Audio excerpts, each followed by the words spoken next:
बिस्मिल्लाहिर्रहमानिर्रहीम। चलें जी, ज़वील अरहाम के बारे में अभी हम पढ़ने वाले हैं। ठीक है, वरसा की कितनी किस्में आपने पढ़ी हैं? कितनी किस्में आपने पढ़ी हैं? 3 आपने पढ़ी हुई हैं। कुछ तो वो वरसा हैं जिनका हिस्सा मुकर्रर है,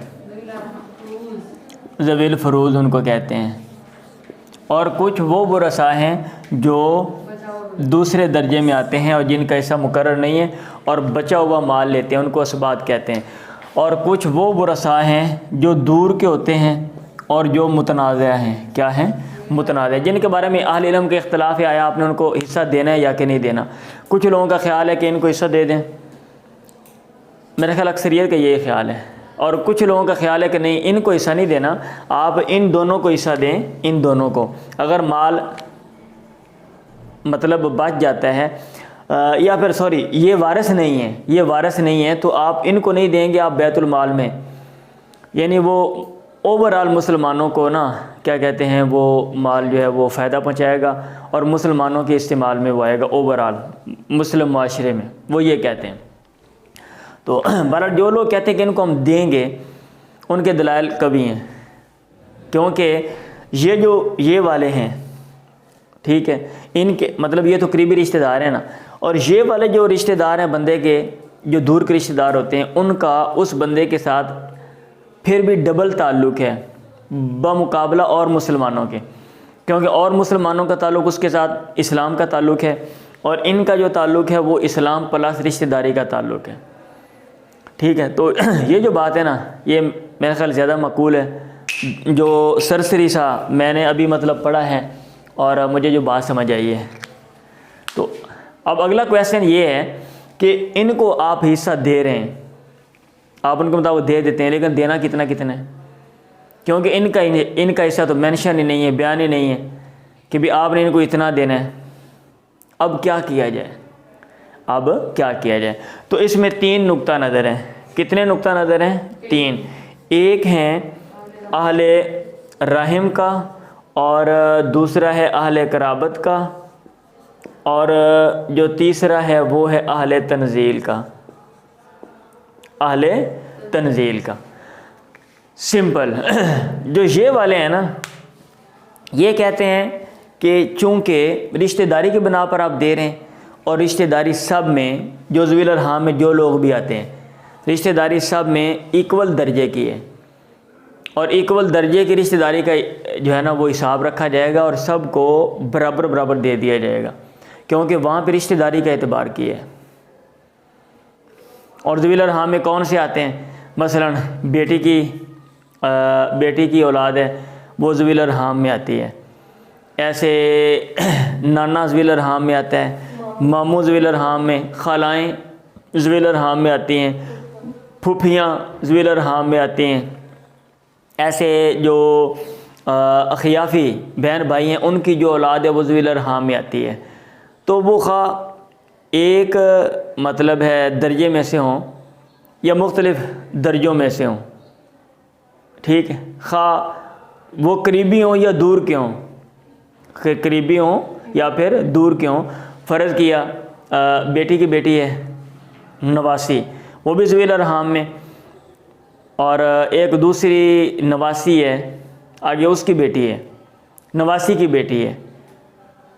तो सबको जो भी जितने भी होंगे ये हैं, एक तरफ जनाब फूफी भी आ गई है, एक तरफ फूफी भी आ गई है, फूफी के साथ एक दूसरी फूफी है, उसकी बेटी आ गई है। कहते सबको, जितने भी ज़वील अरहाम हो सबको बराबर बराबर दे दो, ये कहते हैं अहले रहम।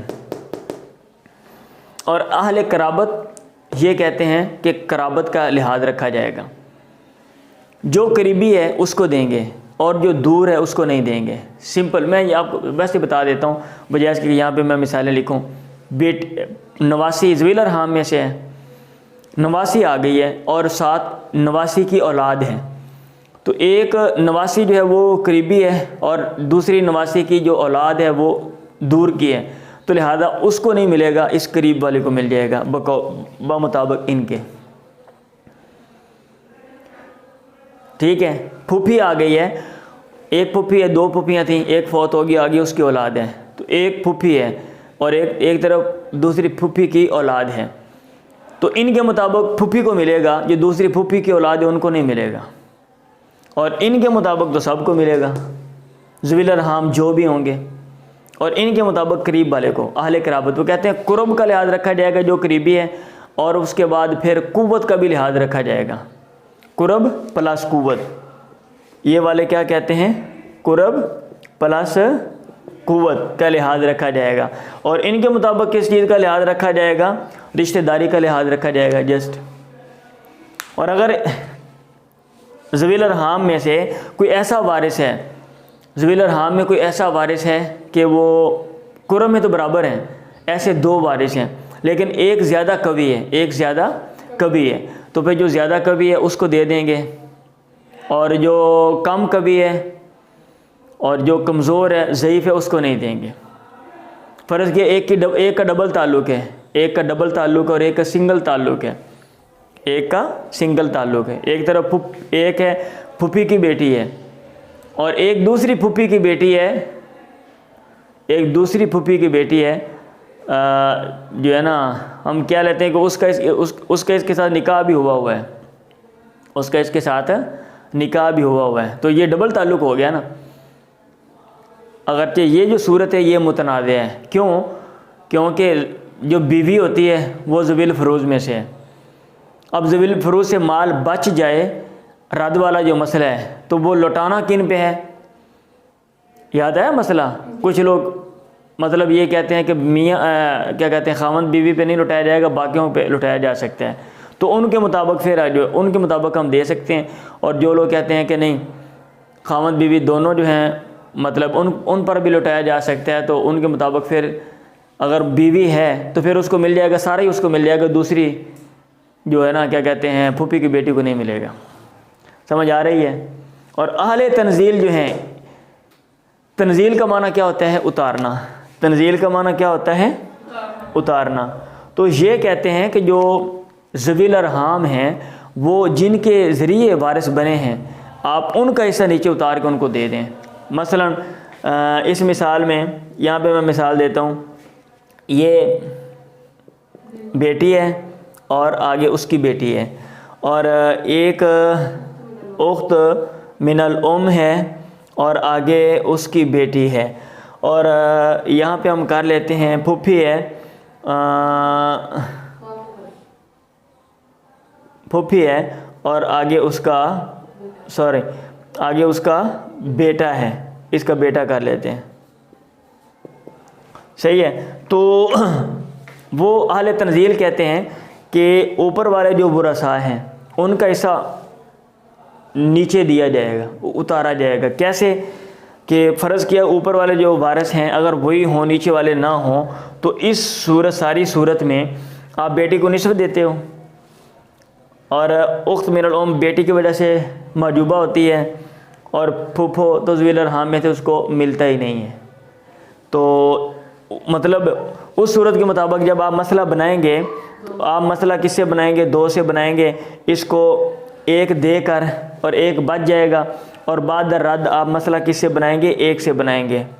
बाद रद्द एक से बनाएंगे, और जो है ना वो सारे के सारा बेटी को मिल जाएगा, तो उसका जो हिस्सा है वो नीचे आ जाएगा, और इन दोनों को नहीं मिलेगा, उख्त मिनल उम को भी नहीं मिलेगा और अम्मा को भी, फूफी को भी नहीं मिलेगा इनके मुताबिक। समझ आ रही है? हाँ जी। वो कहते हैं ऊपर वालों का हिस्सा नीचे उतारेंगे, तो ऊपर वालों का हिस्सा जो है वो मतलब अगर हम वो देते हैं तो ऊपर वालों में से इनको नहीं मिलता, सिर्फ इसको मिलता है। और इनके मुताबिक अहले क़राबत के मुताबिक और अहले रहम के मुताबिक तो तीनों को बराबर बराबर में मिल जाएगा ना, अहले रहम के मुताबिक। और अहले क़राबत के मुताबिक कुर्ब का और कुव्वत का लिहाज किया जाएगा, कौन करीबी है, यानी दरमियान में वास्ते देखे जाएंगे। तो ये वास्ते आप देख लें कितने कितने कितने वास्ते हैं। हाँ, मेरा ख्याल फूफो में वास्ते ज़्यादा होते हैं, क्योंकि फूफो का क्या मतलब है? बाप और बाप की बहन। और इसमें उख्त मिनल उम जो है ये तो अपनी बहन है ना, अपनी बहन है, ठीक है। और इसमें जो बेटी है ये भी अपनी है, तो वो दूर की है ज़रा, अगर हम उसको देखें तो वो दूर के हैं और ये करीब के हैं और कुव्वत में बराबर ही हैं, तो मेरा ख्याल इनको दे देंगे वो इनके मुताबिक जो है। चूँकि ये चीज़ें राइज नहीं हैं, ज़वील अरहाम की जो है ना, अमूमन मतलब ज़वील अरहाम को वरासत दी नहीं जाती, और इसकी जो सूरतें हैं ना वो इनके जो मतलब इन अकवाल के मुताबिक आगे जो सूरतें बनती हैं मुख्तलिफ मसले, क्योंकि अमली तौर पे नहीं है, इसलिए आपकी किताबों में भी नहीं मिलेंगे कि भाई उन्होंने मिसालें दी हुई हों कि अहले कराबत के मुताबिक आपने ये सारी मिसालें इसको यूँ हल करना है और अहले तनज़ील के मुताबिक आपने यूँ हल करना है। अहले तनज़ील का तो समझ आ जाता है वैसे ही ना, कि आपने जैसे जैसे पीछे विरासत दी है वैसे उनको देकर वही से नीचे ले आने, और इनका भी वैसे समझ आ जाता है, सिंपल सा है। और इसमें थोड़ी सी है ज़रा मतलब गौर व फिक्र करने वाली बात है कि आपने ये देखना है कि करीबी जो है वो कौन सा है और दूर का जो वारिस है वो कौन सा है। तो ये ज़वील अरहाम का जो मसला है, ज़वील अरहाम को वरासत देने की जो सूरत हाल है उसका जो खुलासा है, जो उसका निचोड़ है, वो मैंने आपके सामने यहाँ पे लिख दी है। ठीक है, अब आप अपनी किताब की स्टडी कर लें। अगर आपको कोई मसला आता है, कोई परेशानी है, तो उसको हम देख लेंगे, हल कर लेंगे उसको।